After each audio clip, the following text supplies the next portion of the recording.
hard work, authentic people, and pedigree of success. Bauer, a family-friendly company who reminds you, go Big Red! This is the Happy Hour. You guys going to happy hour? Coming at you live from the heart of Lincoln, America. Yeah, I'll come for a couple.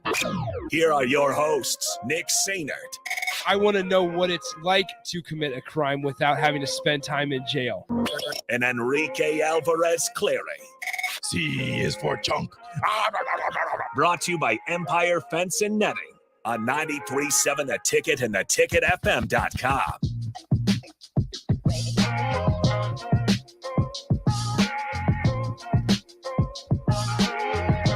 Welcome in. Happy Wednesday. This is the Happy Hour, 93.7 The Ticket, theticketfm.com. Nick Sainert and Rico with you as usual. Hello, Rico. Hello.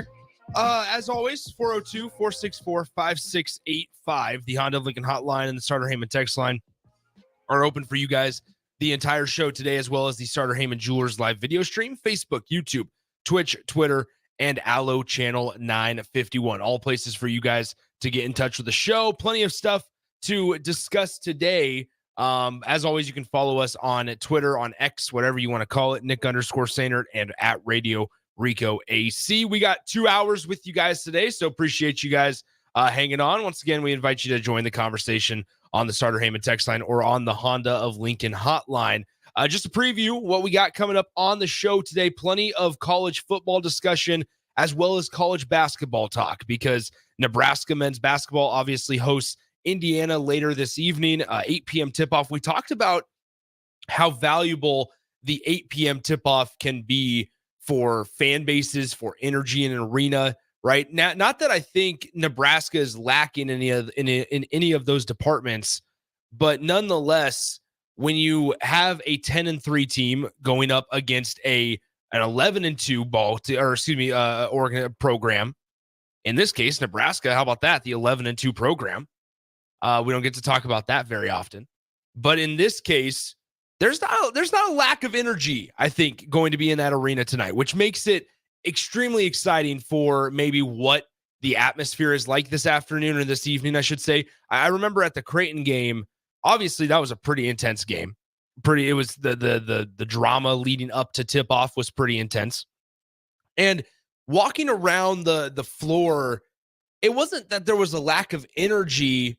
It felt like the fan base was bringing the most juice. And throughout the start of the game, Nebraska kind of came out lackadaisical, if you will. Obviously, they got, put in rotation way too much against the Blue Jays, and Baylor Shireman made him pay.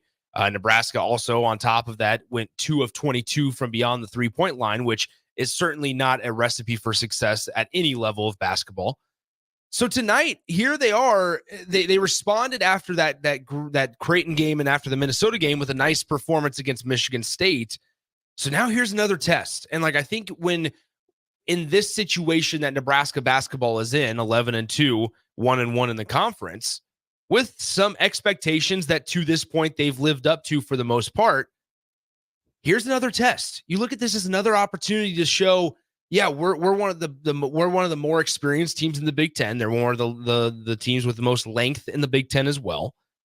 This is another opportunity to show that, hey, we're not a bottom feeder like maybe we have been in years past.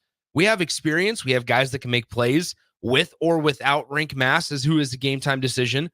I think this is a big opportunity for Nebraska. This is a massive opportunity for Nebraska in order to show that their record isn't a fluke, isn't just a product of playing a cupcake non-conference schedule, and that they're actually a team that should be, I'm not going to say feared, but respected